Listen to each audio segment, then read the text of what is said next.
Las herramientas que vamos a necesitar van a ser tener instalado QGIS.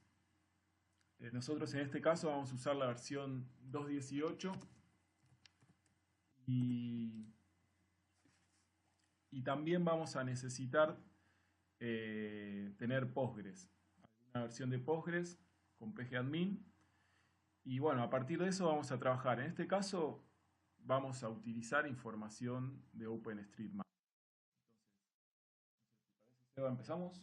Sí, una cosa que quería aclarar es que adicionalmente, aparte de tener instalado la base de datos Postgres, también necesitan dos módulos de Postgres. Uno es el PostGIS para trabajar con todos los datos espaciales y el otro es el pgRoutine, que es el algoritmo que vamos a utilizar para la construcción de la isócrona. Bien. No estamos mostrando ninguno de los dos. Bien, si querés dale screen sharing.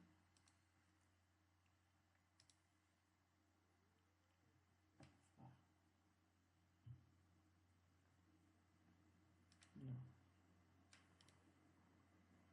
Bien, buenísimo. Entonces, lo primero que hicimos nosotros fue bajar un shapefile de OpenStreetMap.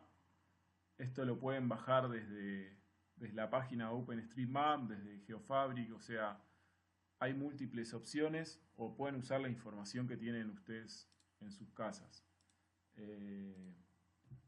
Ahí les vamos a mostrar la página de OpenStreetMap. Vamos, GeoFabric. Sí, OpenS. O sea, en este caso nosotros bajamos información de Buenos Aires, ya la tenemos nosotros cargada en un shape, pero bueno, pueden utilizar la información que quieran. Lo importante es tener la información. Y una vez que teníamos la información, o sea, nosotros la bajamos de GeoFabric. Acá en la pantalla se ve que tenemos un shape que es de calles, otro de trenes. En este caso vamos a trabajar solo con las calles, con el roads.shape.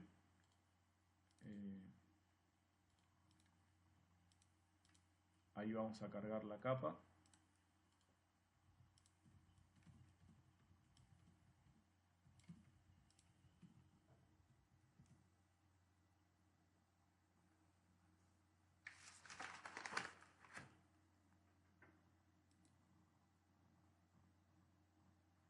Bien.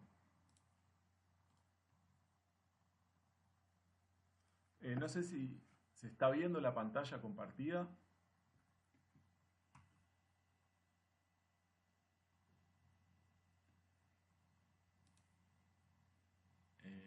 ¿Sí? Buenísimo. Bien, buenísimo. Entonces, vamos a QGIS. Esta es la información que tenemos. Es una parte de lo que sería el área metropolitana de Buenos Aires. Y no sé si Seba podés abrir la tabla de atributos. Es bastante pesada, así que quizás tarde un toque. Y bueno, acá en la información que tenemos campos que tienen un ID, tenemos nombre de calles, tenemos sentido de circulación, tenemos un valor de máxima velocidad y después tenemos otros campos que son para si son calles subterráneas o puentes. Una vez que tenemos la información en shapefile, en QGIS, lo que vamos a hacer va a ser exportarla a una base de datos. Es decir, tenemos que tener creada una base de datos en Postgres. Antes de abrir eso, no sé si querés mostrar cómo se... El pgadmin de cero. Claro. O sea, ahí no sé si ven en la pantalla, está el pgadmin, que es el administrador de la base de datos Postgres, sería de una manera Sí, es el criolla. gestor de base de datos, una interfaz gráfica para gestionar todo lo que es base de datos. Bien, y si queremos crear una base de datos, simplemente podemos hacer un botón derecho en Database. No, ahí, New Database. Ahí le asignamos un nombre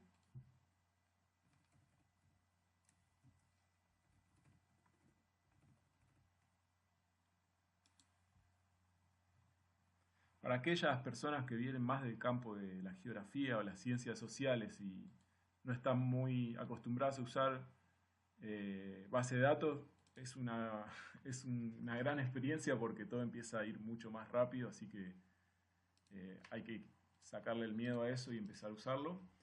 Y una vez que tenemos creada nuestra base de datos, en este caso le pusimos el nombre test isocronas, lo que vamos a hacer es, tenemos que crear las extensiones. Es decir, esto es una base de datos, todavía no tiene nada de espacial. Lo que podemos hacer es, lo que debemos hacer es crearle la extensión de PostGIS.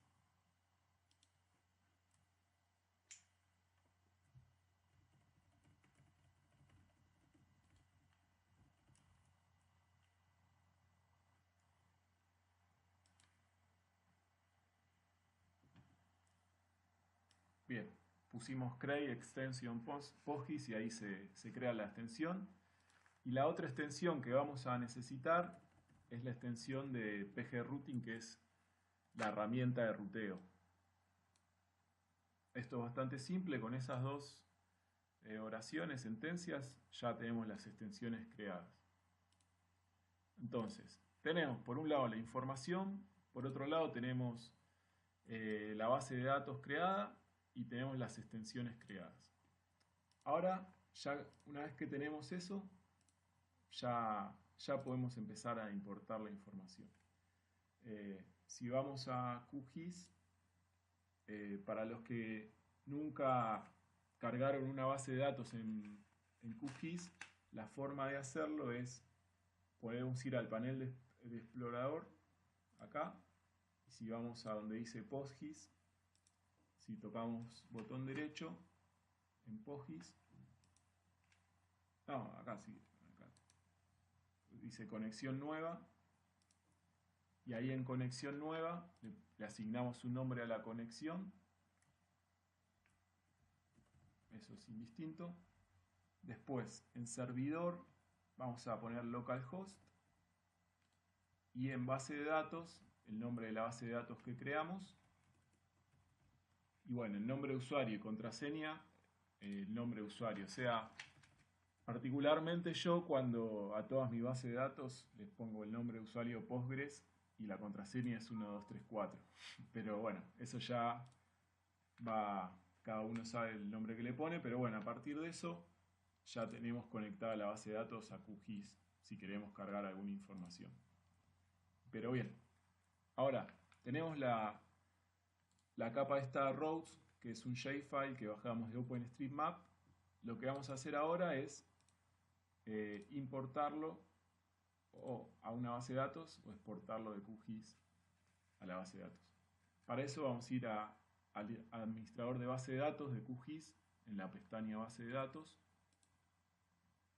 Bien, desde ahí tenemos diferentes motores, diferentes bases de datos, en este caso PostGIS,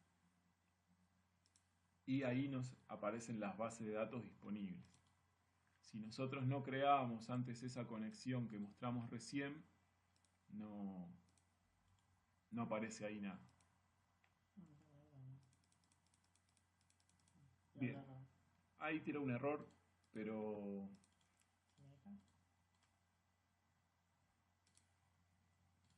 no me deja conectar esta vez. Pero bueno, no es la que necesitamos. No. En este caso igual esta base de datos que creamos es solo de prueba. Tenemos otras. Vamos a ponerlo acá. Claro. Una vez que seleccionamos a dónde vamos a llevar el shapefile, vamos al botoncito que dice importar capa. Ahí seleccionamos la capa, solo nos aparecen las capas que están cargadas. Y después actualizamos las opciones. Le asignamos, antes de poner a aceptar, le asignamos un nombre a la tabla, en este caso puede ser routes. Después, campos, cosas importantes, ver la clave primaria, o sea, la clave primaria para los geógrafos o cientistas sociales es el código único, puede ser un código único que tiene el shapefile, es como el object ID o el ID. Acá hay una aclaración que hago, es que si ustedes, una vez que escogen la capa que quieren cargar, si eligen el botón actualizar opciones, automáticamente detecta las columnas que habría que configurar, tanto la clave primaria como la geometría o la proyección en la cual se encuentran esas geometrías. Solamente tienen que hacer clic en actualizar opciones. Bien. Un paso importante en esta parte, o sea, acá cuando hablamos de SRID es lo que sería el sistema de proyección, el EPSG o el CRC, según el programa o sistema que usemos. Pero bueno, es el sistema que está, en este caso, está puesto en WGS84, que es el EPSG 4326, coordenadas geográficas. Pero bueno, importante eso. Bien, una vez que configuramos esto, vamos a darle a aceptar. Y a partir de ahí, lo que va a pasar es, nuestro shapefile lo vamos a mover a la base de datos. Puede que tarde un poquito, pero bueno, hay que tener paciencia.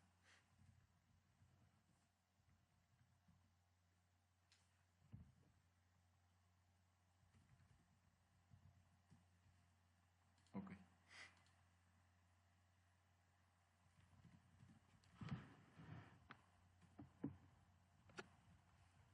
Bien. Ahí está cargando, así que estamos ahí esperando. Esto en general tarda básicamente porque son un montón de registros. ¿Querés que muestre las que ya se cargaron en el otro? Dale. De todos modos, esto es más o menos como una clase de cocina. O sea, si bien lo vamos haciendo, ya lo tenemos ahí cocinado el paso a paso. Así que bueno, ahí terminó. Así que bueno, en este caso seguimos. Vamos a mostrarles desde PGAdmin. Sí. Bien. Lo que vemos ahora es cómo desde PGAdmin se carga la tabla, que en este caso la llamamos roads, rutas o calles. Podemos ver, o sea, la estructura de cómo es la tabla. Cuando trabajamos con PGAdmin, en general no, siempre no trabajamos visualmente con QGIS, o sea, la lógica visual que tenemos los geógrafos y amigos, como que no. Esto es tabla y escritura. Pero bueno, como ven acá, la tabla es bastante parecida. Bien. Tenemos la información en la base de datos y una vez que tenemos esto, lo que vamos a hacer es, tenemos que construir una red con todo esto. Entonces, para construir la red, tenemos que seguir algunos pasos que son sumamente importantes. Entonces, lo primero que vamos a hacer, vamos a agregar dos columnas. O sea, una columna que se llama source, perdonen mi inglés, y otra que se llama target. Son columnas del tipo entero. Y esas columnas lo que van a hacer, van a marcar la relación que tiene una calle con los nodos. Bien. Una vez que creamos estas dos columnas, el paso que le sigue... Sí. Ahí se ve cómo se crearon dos columnas nuevas en la tabla. Las columnas están vacías. Bien, las columnas se ven vacías, pero bueno, ahora ya vamos a ir viendo cómo las llenamos. O sea, lo que va a pasar con esas dos columnas es, nosotros ahora tenemos una capa de líneas, de vectores, que son calles en nuestro caso, y ahí, o sea, lo que va a marcar esas dos columnas es cuál es el nodo que está relacionado al vértice inicial y al vértice final de cada una de estas líneas. Bien. Una vez que cargamos las dos columnas, lo que vamos a hacer es crear la topología. Es decir, le vamos a asignar a estos dos campos un valor. ¿Cierto? Correcto. Bien. O sea, la expresión que hay que utilizar es esta select pgr-create topology. Y lo que estamos diciéndole acá es que la topología se va a crear en base al campo rows, que va a tener una tolerancia de 0,001 y que va a tomar el campo geon, que es el campo que tiene la geometría, es decir, las coordenadas de cada línea, y el campo ID. Bien. Ejecutamos esta query. Este es también es un paso que tarda un poquito, pero porque son un montón de registros en la tabla. Pero una vez que hacemos esto, es como que ya cada una de las queries que hacemos son bastante veloces. Así ahora que acá tenemos el ya calculado, lo que vamos a mostrar ahora. Bien, sí, o sea, mientras se calcula eso, les mostramos, ya tenemos el paso este resuelto para no perder tanto tiempo. Y lo que nos está diciendo ahí cada una de las columnas es qué nodo va a estar relacionado a esa línea. Qué nodo de entrada y qué nodo de salida.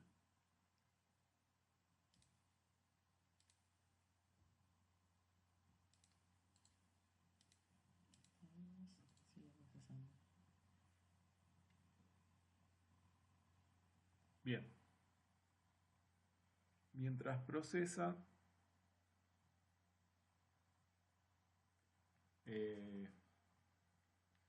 ¿Pasamos al siguiente paso? dale, sí, pasemos al siguiente paso.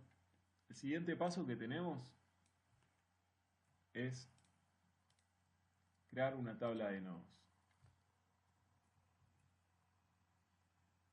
¿Querés explicar un poquito más esto, Seba?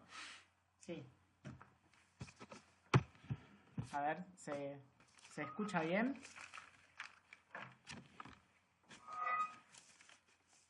Bueno, lo que estuvimos haciendo ahora fue tomar un callejero y con la función de la topología lo que hicimos fue como desfragmentarlo. Es decir, convertir cada línea en una secuencia de nodos que están relacionados en base a sus vértices. Es como si yo les dijera que agarro una grilla y la paso a una serie de puntos y cada vez que un registro dice source o target, que se correspondería a inicio o a fin, lo que hace el create topology es llenar esas columnas para que nosotros después podamos aplicar sobre esa información un algoritmo de ruteo. Por eso les mostramos antes la tabla de rows, que ahora tiene las columnas source y target, pero populadas con información. Entonces ahora lo que vamos a hacer es crear una tabla de nodos.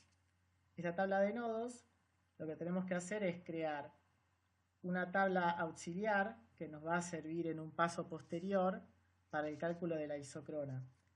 Entonces acá lo que hacemos básicamente es consultar una sola vez cada nodo y agruparlos para que sí podamos tener una tabla con los nodos una vez sin repetir. Si nosotros ejecutamos esta consulta,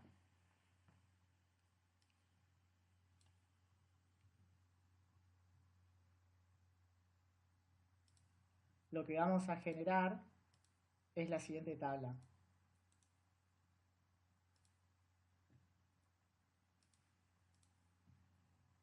En esta tabla, que pareciera no tener mucho sentido ahora, lo que estamos haciendo es identificar cada nodo unívocamente con su correspondiente geometría, para en el siguiente paso poder construir lo que se llamaría una red.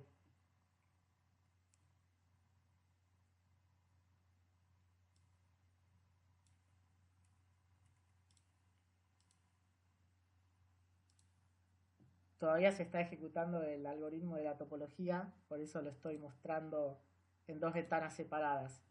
Ahí si ven el mensaje, dice OK, significa que terminó de crear la topología correctamente. Este es el proceso más largo de todos porque en realidad es el que hace todos los cálculos para encontrar el inicio y el fin de cada línea.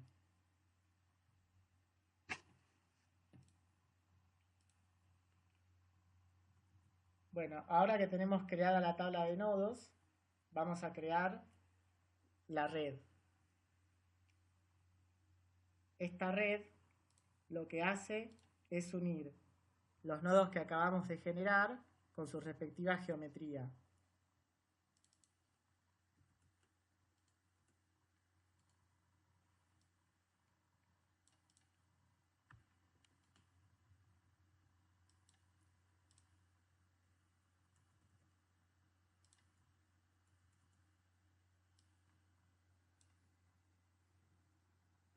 No.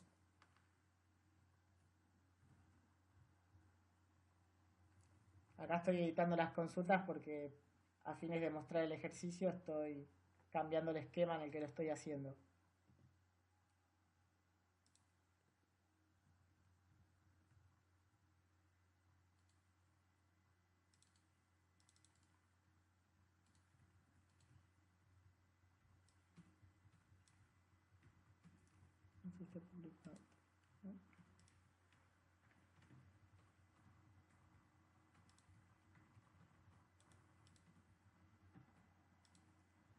Bueno, acá lo que voy a hacer es crear la tabla de los nodos, porque no se había creado, así que voy a ejecutar la consulta de nuevo.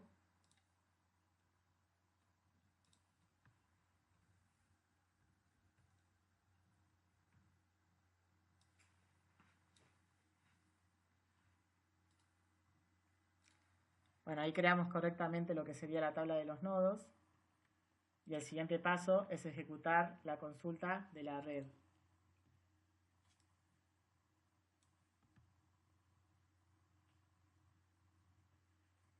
Lo que estamos haciendo en estos dos pasos es crear una especie de grafo, por así decirlo. No quiero entrar en conceptos de matemática, pero un grafo sería básicamente la representación de unas líneas en base a sus vértices. Entonces, con estas dos consultas lo que estamos haciendo es convertir toda la topología en un grafo para poder luego aplicarle el algoritmo de ruteo.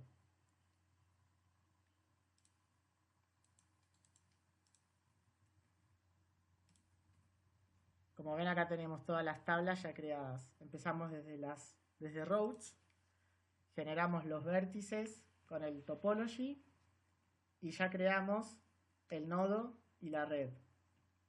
Con todas estas tablas, ahora podemos empezar a trabajar el algoritmo de las isócronas.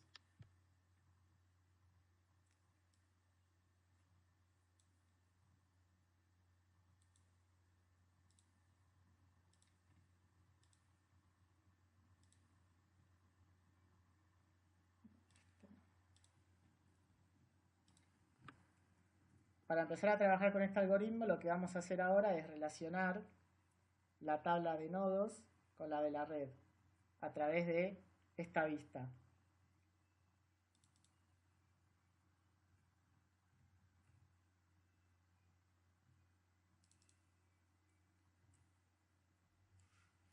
Para los que no están tan familiarizados con esto, cuando se habla de vista en base de datos, vendría a ser lo que hacemos con un shade cuando le hacemos un filtro. Es decir, que filtramos un par de características y lo dejamos ahí. Bueno, en base de datos se le llama vista a esto. Pero básicamente es lo mismo. A partir de la información dejamos que se vean ciertas cosas, no todo, y queda ahí. ¿No? Sí, en resumen, una vista es una consulta lógica que utilizamos para no repetir consultas que haríamos sobre una tabla varias veces. En este caso, yo lo que estoy haciendo es una relación entre los nodos y las redes, y como esta consulta la voy a necesitar muchas veces, creo una vista con la que puedo referenciar a esta consulta todas las veces que necesite. Esta vista va a ser necesaria para la construcción de la isócrona.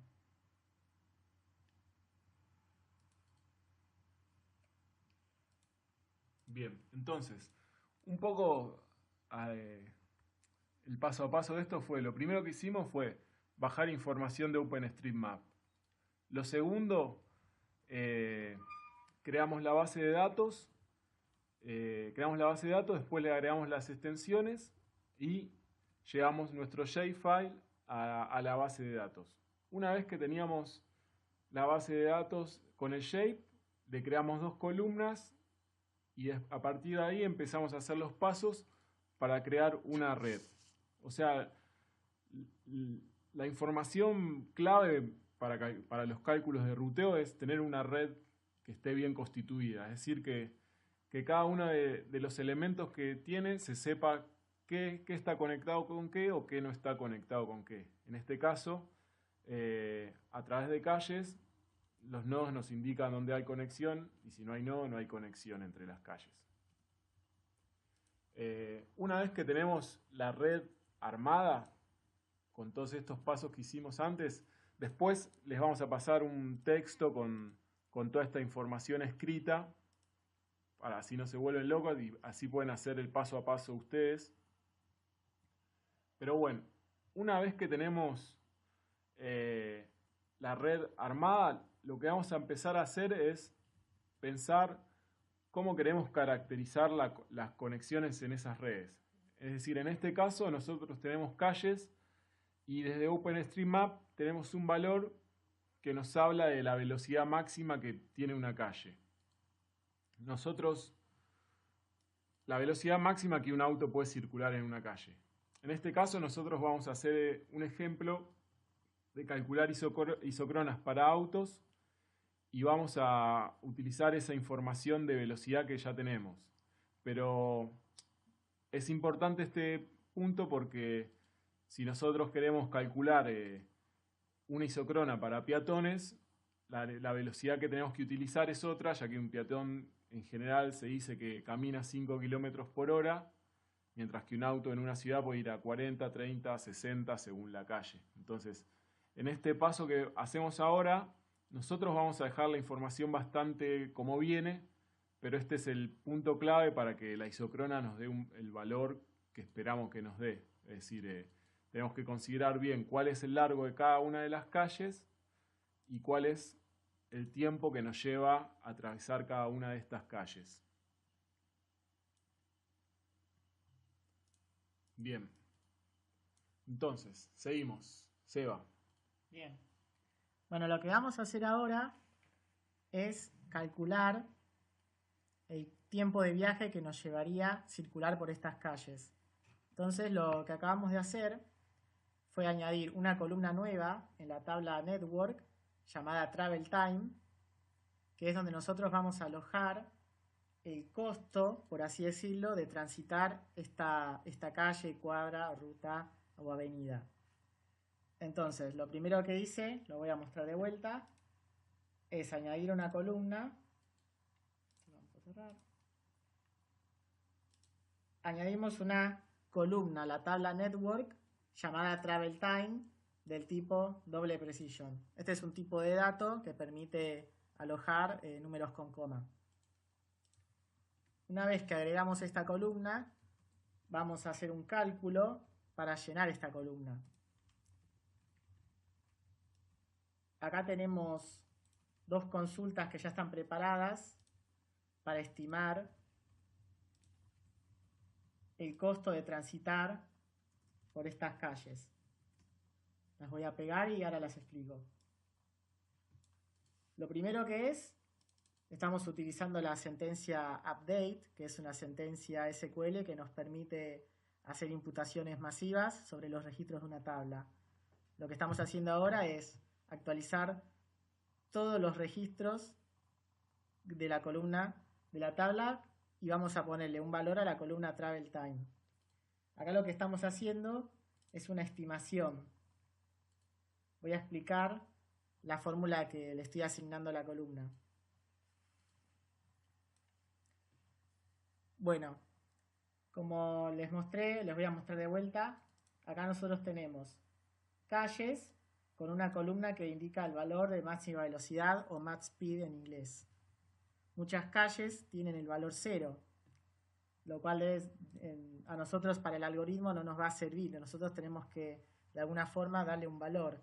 Entonces lo que voy a asumir es que todas las calles cuya velocidad máxima es 0, vamos a ponerle una velocidad promedio de 5 km por hora, que es lo que puede hacer una persona a pie. En el caso que no sea 0, que tengan un valor superior, vamos a usar ese valor para calcular el travel time. Agrego un comentario. Esto cada quien sabe en qué área está trabajando, entonces este paso, el valor que calculamos en travel time, va a depender de lo que queramos ver. Por ejemplo, si queremos trabajar con transporte público, deberíamos distinguir cuáles calles tienen un bus y a esas calles asignarle un valor de velocidad que puede ser entre 20 y 25 kilómetros por hora, que es la velocidad promedio acá, al menos en Buenos Aires, y al resto de las calles le podrían asignar una velocidad de 5 kilómetros. Pero bueno, esto ya depende del tipo de análisis que cada uno quiera ver. Nosotros le mostramos el más fácil, que sería en auto, con la información que ya aparece. Correcto, bueno, como dice Martín, nosotros ahora vamos a trabajar asumiendo primero la velocidad que vino en el propio shape y en el caso de que decía 0, vamos a estimar que en realidad se puede circular ahí a 5 km por hora. Entonces, ¿qué es lo que estamos haciendo? Vamos a hacer un cálculo muy simple, básicamente una regla de 3.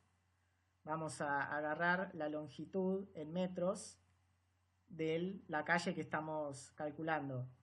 Esto lo hacemos aplicando la función strlen. Esta función, para que nos devuelva el valor en metros correctamente, tenemos que realizar una reproyección porque nosotros estamos trabajando con coordenadas PostGar. Entonces, el primer comando, sttransform, lo que nos permite es reproyectar la geometría a un sistema de coordenadas que podemos utilizar luego para calcular en metros cuánto es esa distancia. Agrego un comentario sobre esto.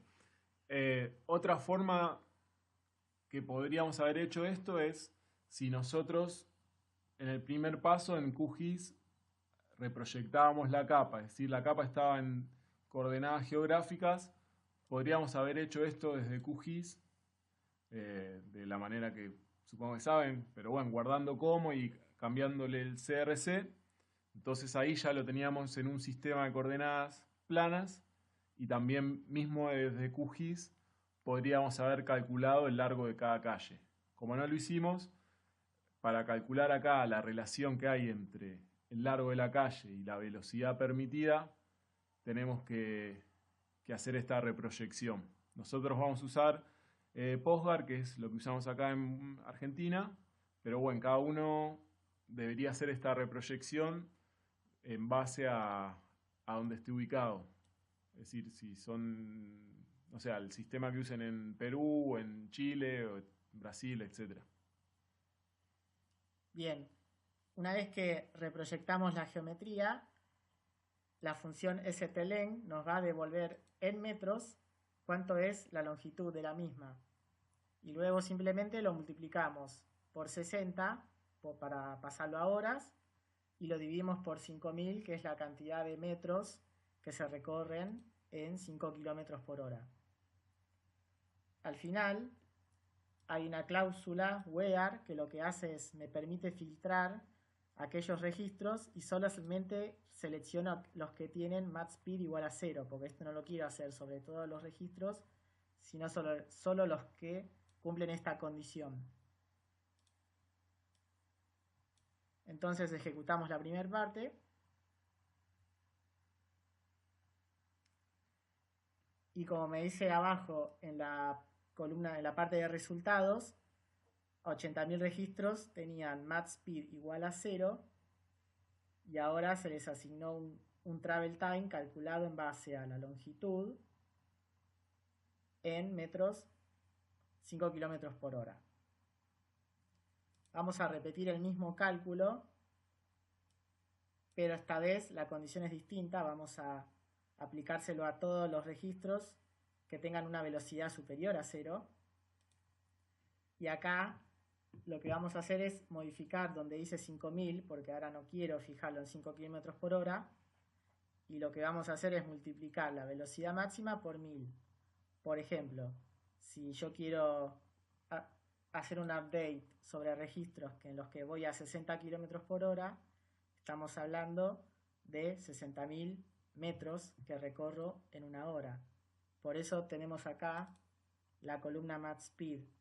De esta manera podemos dinámicamente actualizar todos los registros cuya velocidad sea superior a 0 en base a la longitud de la calle. Bien.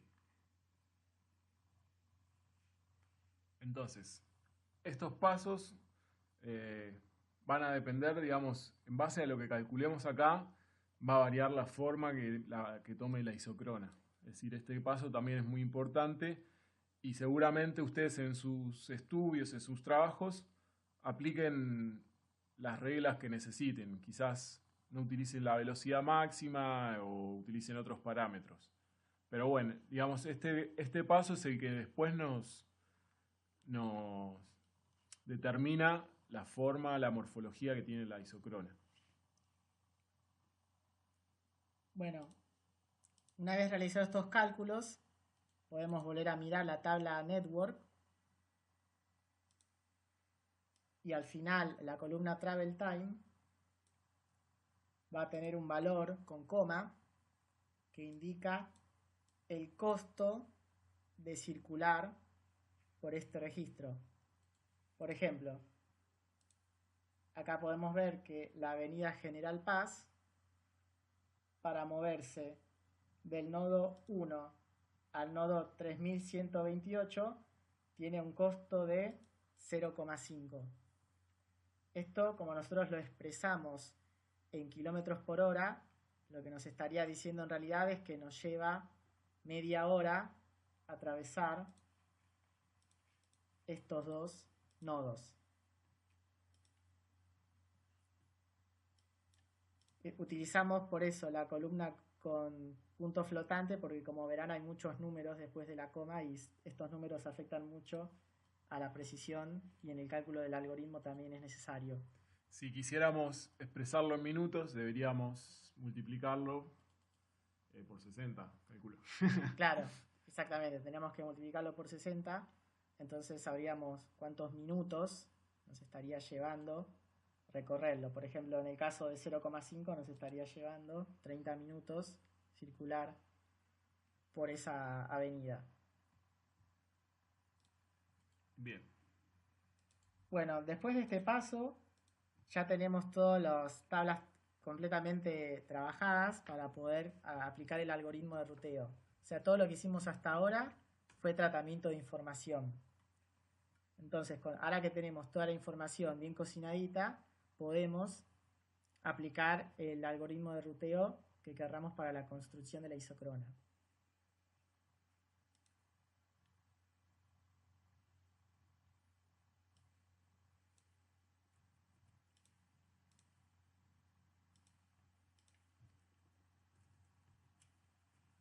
¿Querés hablar vos del Driven Distance o...? Bueno, calculamos todo y ya lo que vamos a hacer ahora ya es utilizar la extensión PG Routing, que tiene diferentes funciones de ruteo, como calcular la distancia más corta y otras que no me voy a explayar, pero bueno, en nuestro caso vamos a utilizar este algoritmo que se llama Driving Distance, que lo que te calcula es, en base a este valor que calculamos recién de Travel Time, como que te empieza a calcular la sumatoria de todos los Travel Time. Es decir, nosotros le asignamos un valor a este Driving Distance desde un punto en concreto y el algoritmo calcula a todos los lugares que podríamos llegar desde ese punto en un determinado tiempo, en un determinado valor. No sé si estamos yendo muy rápido o se entiende, o si hay alguna pregunta o quieren preguntarnos algo de lo que vimos hasta ahora. Si no, seguimos y después a lo último podemos contestar dudas, como prefieran.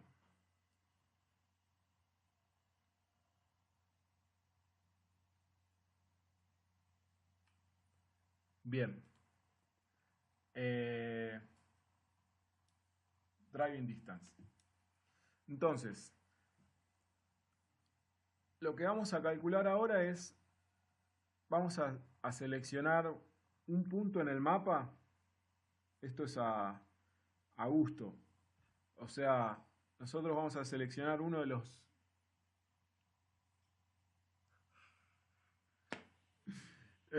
vamos a seleccionar uno de los vectores a través de su ID.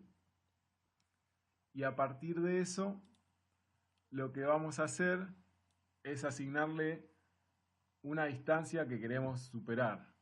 ¿Cierto? Bien. En este caso, nosotros seleccionamos el vector 2140. Esto lo podemos ver en el mapa desde QGIS, ver cuál es el lugar desde donde queremos hacer este cálculo.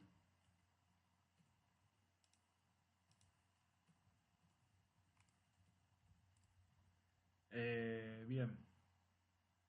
¿Necesitamos? Sí. ¿O muestra QGIS? No.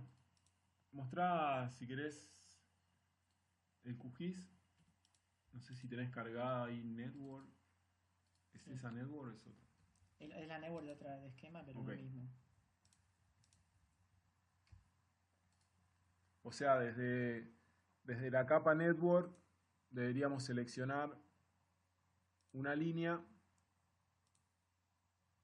a través de su ID.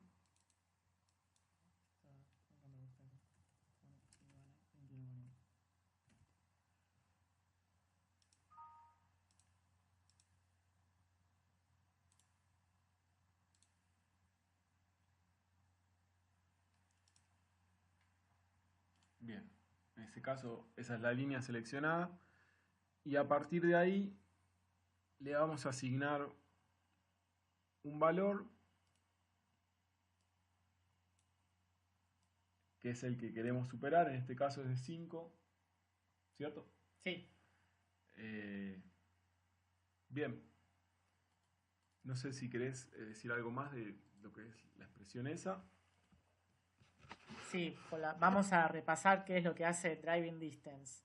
Esta función recibe como primer argumento la red. Esto es todo lo que estuvimos trabajando. Desde la construcción de los nodos, pasamos por lo que sería el cálculo del travel distance y finalmente todo lo que serían los nodos.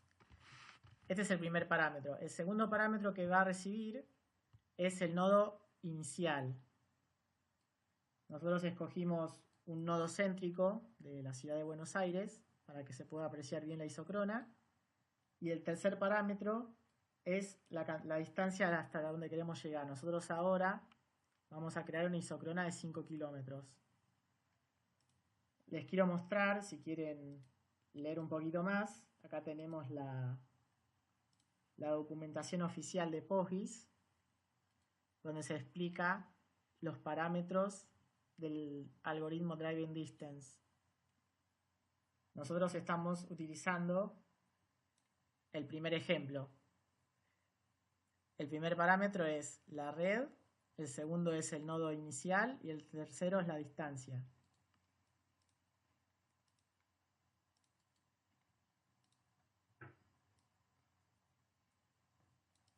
Al final del algoritmo, lo que hacemos es una cláusula join, que lo que hace permite unir el resultado del algoritmo con la red y los nodos para que lo podamos apreciar todos juntos y ver la isocrona en QGIS.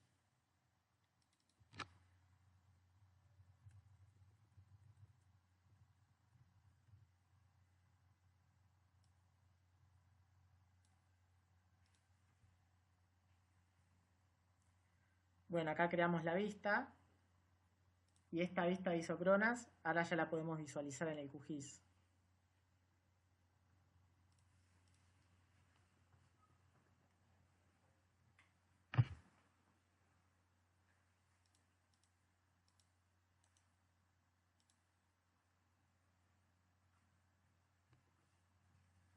Ahí está cargando.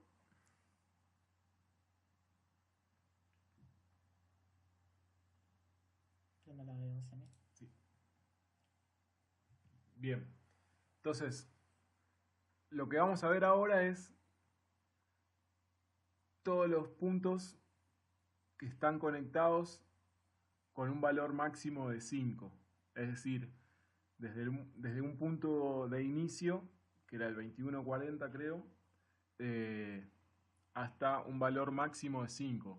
Lo que hace el algoritmo es, va sumando en cada una de las calles ese valor que tenía el campo travel time, que en el caso que habíamos visto era 0,5, pero bueno, cada calle tiene su valor en base a la distancia y a la velocidad, y lo que hace esto es unir todos esos puntos. Si bien cuando cargamos ahora como que no se entiende mucho, lo que podemos hacer es agregarle un proceso más para que los puntos los transforme en una mancha y tenga un poco más de razón de ser.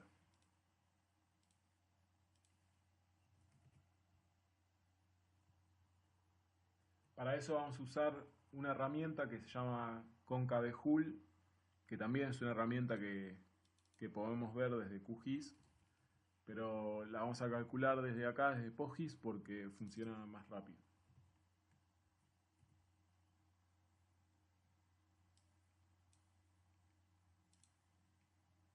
Ahí nos tiene un error. Pues ya me hizo cronas.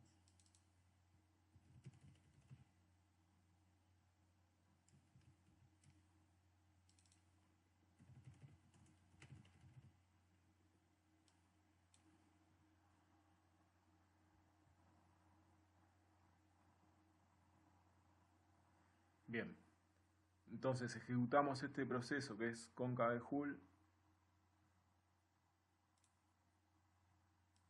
y nos arroja un resultado. ¿Dónde está? Sí. Bien. La vamos a ver ahora en QGIS. Y, bien, lo que agregamos ahí es esa mancha que dice ISO final, que es lo que sería el proceso que ejecutamos con Concave Hull. Entonces, lo que estamos viendo ahora sería toda la conexión de esas calles y esos nodos. Bien, esos serían los pasos que necesitamos para calcular la isocrona. A esto lo que podríamos hacerle es, una vez que tenemos todos estos pasos escritos para calcular de diferentes lugares. Bien, buena pregunta. En este caso, nosotros no consideramos doble sentido, pero se puede considerar. Para eso lo que tenemos que hacer es lo siguiente. Vamos a ir a la tabla de network.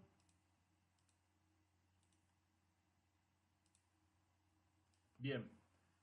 Y nosotros en la tabla de network teníamos un campo que dice one way. El campo one way tiene dos valores, true o false. En OpenStreetMap en algunos casos no tiene valor, entonces ahí hay que tomar una decisión, pero bueno, ese campo lo que nos dice es si la calle es de doble sentido o no. Entonces, una de las cosas que tenemos que hacer para considerar esto sería, podríamos agregar otro campo que se llame Reverse Travel Time. Si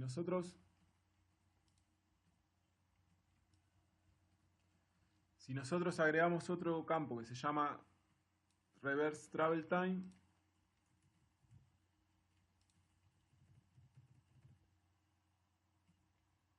o el nombre que quieran, pero para tenerlo ordenado.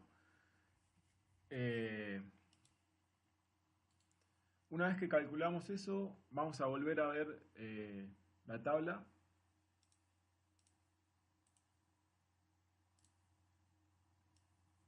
Y bien, lo que considera el algoritmo de Driving Distance es que si nosotros al campo de Travel Time le ponemos un valor negativo, Driving Distance lo considera como un lugar donde no se puede circular.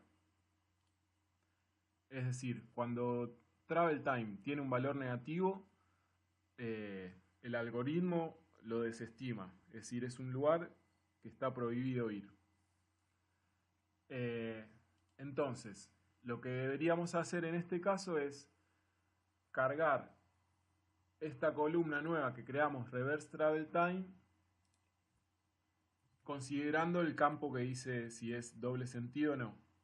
En los casos en donde el doble sentido es false, al Travel Time le vamos a agregar un valor negativo.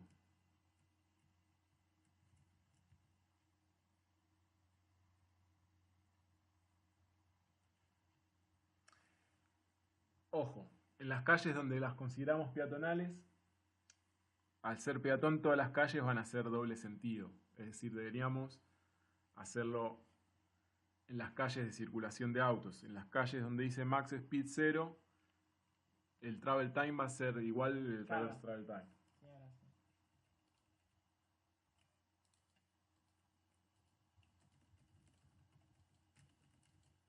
Acá cambiarle el reverse.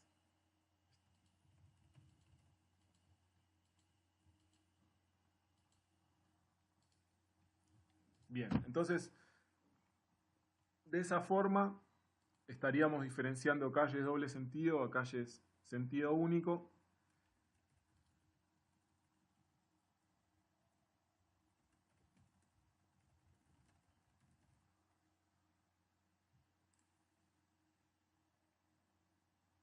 Y a partir de eso ya le podemos agregar ese campo al driving distance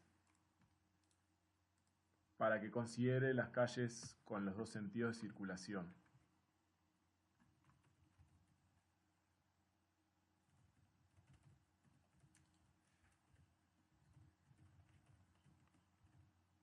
AGG cost.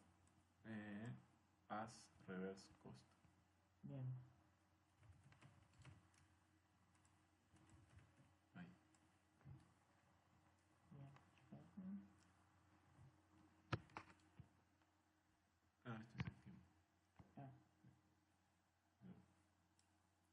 Igual, bueno, como no lo llenamos, explicarle que Claro. ahora no va a hacer nada. En este caso, como no lo terminamos de llenar, pero la forma sería esa. Haciendo una columna nueva que es Travel Time Reverse o Reverse Travel Time y asignándole un valor negativo a la calle, y a partir de eso ya podemos volver a calcular el algoritmo. Esa sería la forma.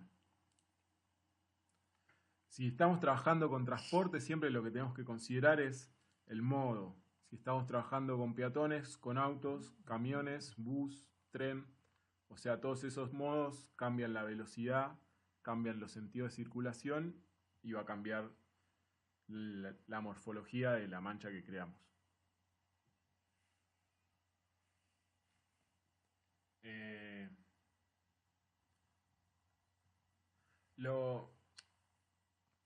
O sea, en internet hay diferentes páginas en donde se calcula esto. Creo que lo bueno de este método es que uno se adueña de la información en el buen sentido de que la empieza a entender, a hacerla propia y entonces sabe de dónde salen los resultados, y si no salen como esperamos, como que podemos empezar a hacer un análisis de lo que es la red. En las diferentes aplicaciones que hay en internet o complementos, el problema es que no sabemos bien los valores que lleva la red. En este caso, la red la construimos nosotros, los valores se los damos nosotros y no tenemos ningún límite en el tiempo que queremos calcular o en la distancia. No sé si hay preguntas o nos quieren comentar algo. Esto seguramente nosotros lo subamos a YouTube y después ahí pondremos bien el script de todos los pasos que hicimos. Y mientras piensan preguntas, les contamos que nosotros hacemos capacitaciones en QGIS y en imágenes satelitales. La semana que viene empiezan nuestros cursos, ya sean online o presenciales en Buenos Aires, los presenciales en el Centro Rojas, con certificación de la Universidad de Buenos Aires, y los online los pueden hacer todos, desde cualquier parte del mundo, son bastante accesibles y son cursos muy buenos para todos los niveles, nivel 1 inicial, nivel 2, nivel 3, e imágenes satelitales, así que los invitamos a los que quieran seguir investigando en GIS, que participen de los cursos y también a que nos sigan en redes sociales, ya sea Instagram, Twitter, Facebook, YouTube. Ahí siempre subimos información, ya sea de los cursos que damos o de actividades que hacemos que les puede llegar a interesar. Todo relacionado con la geomática, con la geografía, con el GIS. Eso. Y estamos haciendo un curso de base de datos, que va a ser de base de datos espaciales. Van a ser dos cursos en verdad. Una introducción a la base de datos para aquellos que no somos informáticos.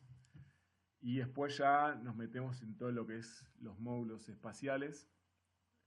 Estos cursos van a estar para febrero. Así que nada, también están invitadas a participar. No sé si...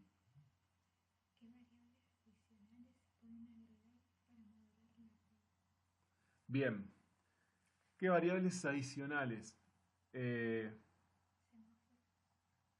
Claro, para mí una variable muy importante cuando modelamos la red es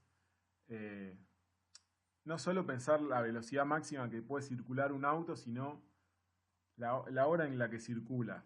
Es decir, si estamos circulando en horario pico, la velocidad máxima no importa, lo que importa es el tráfico que hay. Entonces, en ese caso, nosotros podríamos hacer una ponderación de la velocidad. Es decir, sabemos que en hora pico, si la velocidad máxima es 30, quizás el auto circule en un promedio de 20.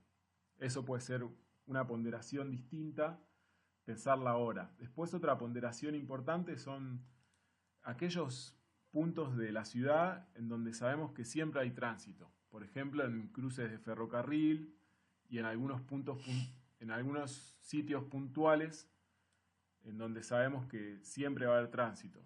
A esos puntos le podemos asignar una velocidad mucho menor, entonces sabemos que ahí hay congestión y eso también nos va a cambiar. O sea, dos cosas para mí muy importantes es eso, pensar que esto que modelamos, la hora en que lo vamos a hacer y aquellos lugares críticos de la ciudad, si es que estamos trabajando con ciudades. Después, otra forma también sería, si trabajamos con transporte público, pensar una forma de ponderar la frecuencia de cada transporte. O sea, un tren acá en Buenos Aires pasa aproximadamente cada 4 o 5 minutos, según el día, y podríamos hacer una ponderación entre la frecuencia y la velocidad, y el tiempo que está en una estación. En este caso lo hicimos bastante lineal, pero bueno, a partir de lo que le mostramos de Travel Time es que podemos empezar a considerar todos estos elementos.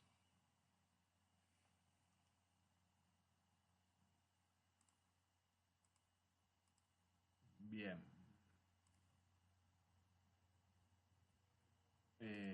No sé si hay alguna otra pregunta o quieren decir algo. Retenciones, ¿cómo sería? Perdón.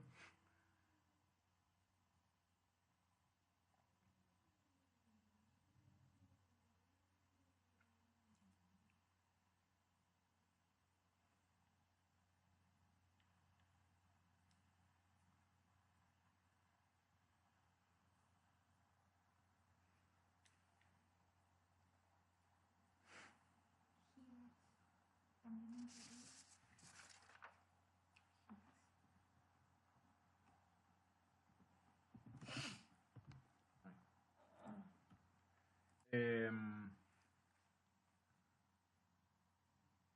Hay agriología, hidrología. Está preguntando aplicaciones. Curso del agua, por ejemplo. Pablo pregunta sobre... Sí, eh, sí, no termino de entender el concepto de retenciones, pero sí lo que podemos pensar es en calles puntuales en donde no solo tiene peso una distancia y una velocidad, sino factores externos, como tránsito o el estado de una calle. O sea, el estado de una calle que está en mal estado, la velocidad va a bajar mucho. En cuanto a otras aplicaciones, sé que esto también se utiliza para hidrología, también para el tema de hidrocarburos y hidrocarburos, gas. Yo particularmente nunca lo usé en ese tipo de trabajos, pero entiendo que la red que uno puede construir hidrológica tendría características similares, quizás más simple, y habría que calcular el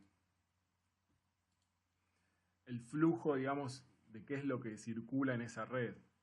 Si estamos hablando de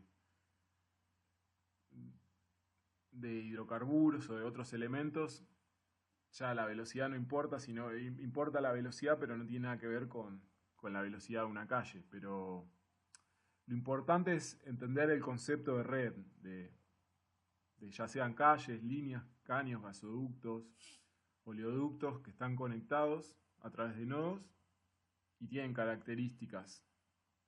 En una red hidrológica va a tener también el peso el ancho que tenga el vector, que es, en este caso nosotros no consideramos eso, pero también es un elemento que se me ocurre que en hidrología hay que considerar, que es, si nosotros acá hablamos de calles, bueno, una avenida tiene un ancho y hace que circule más calle. Un río con un más ancho va a circular más agua, o un gasoducto de mayor diámetro va a tener otro impacto. Pero realmente en lo que es hidrología no es un campo en donde yo haya trabajado, entonces no sé bien qué otra aplicación comentarte. De todos modos, si vos estás trabajando con eso, también podemos seguir en contacto y podemos pensar en algún otro momento de ver, de buscar otros ejemplos relacionados con eso.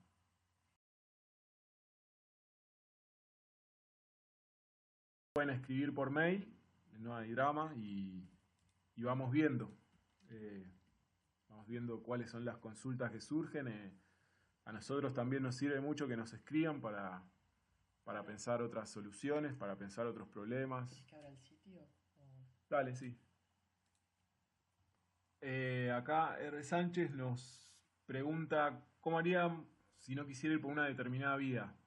Una forma de restringir vías sería asignándole un valor negativo en el campo travel time. Si nosotros le asignamos tanto al campo travel time como al campo travel time reverso un valor negativo, el algoritmo no lo va a tomar.